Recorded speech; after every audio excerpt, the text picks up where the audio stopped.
Hello again, it's Joey John Maguire. I'm in a different pub today, but not far away from the pub I've been using. I'm in Victoria. I'm in the train station, and I'm in the Wetherspoons Bar and Cafe. I think it's got a name. They've spent a lot of money on this place. A little bit small, but they've spent a lot of money, and you must be able to hear the atmosphere. This is Saturday afternoon. People are travelling, etc., etc. Anyway, I'm about to recite my latest poem, which I did in the early hours of this morning. Don't know how this is going to turn out because it is noisy in here. It's called Malice with Intent. I have occasion, mostly every day, to use public transport as a way and means. May just be me, my mind playing tricks, again getting it wrong as paranoia fits. I can't help but notice at busy times mainly that I'm in the wrong place and the world's gone crazy. More often than not, I use the London Underground, my means and way to get around.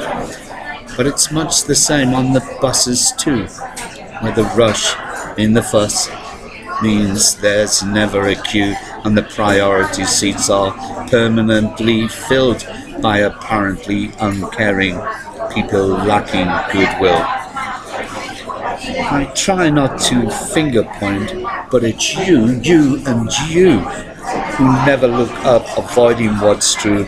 Instead of honest eye contact, you prefer to pretend and do not acknowledge your crime of malice with intent. Heads buried in a dog-eared book, none ever daring without the courage to look, preferring to view all the overread text than meet the eyes of a pensioner vexed. Of course there are some, and their praises I sing, the morally sound, who always do the right thing. But there are many whom I judge who simply do not care, have already spotted my limp and my greying hair, and they've watched as I've struggled through the crush of the bus, and they've dropped their heads to avoid any fuss.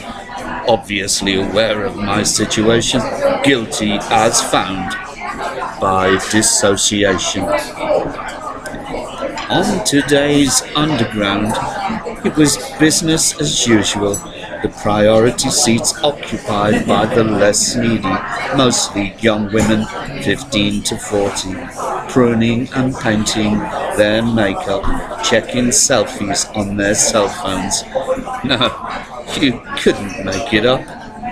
No need for mirrors anymore, now that there's high-definition cameras.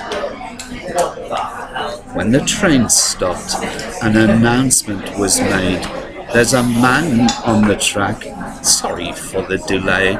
And the cold, callous ladies, they just kept flicking away with no thought for the suicide that had interrupted their day.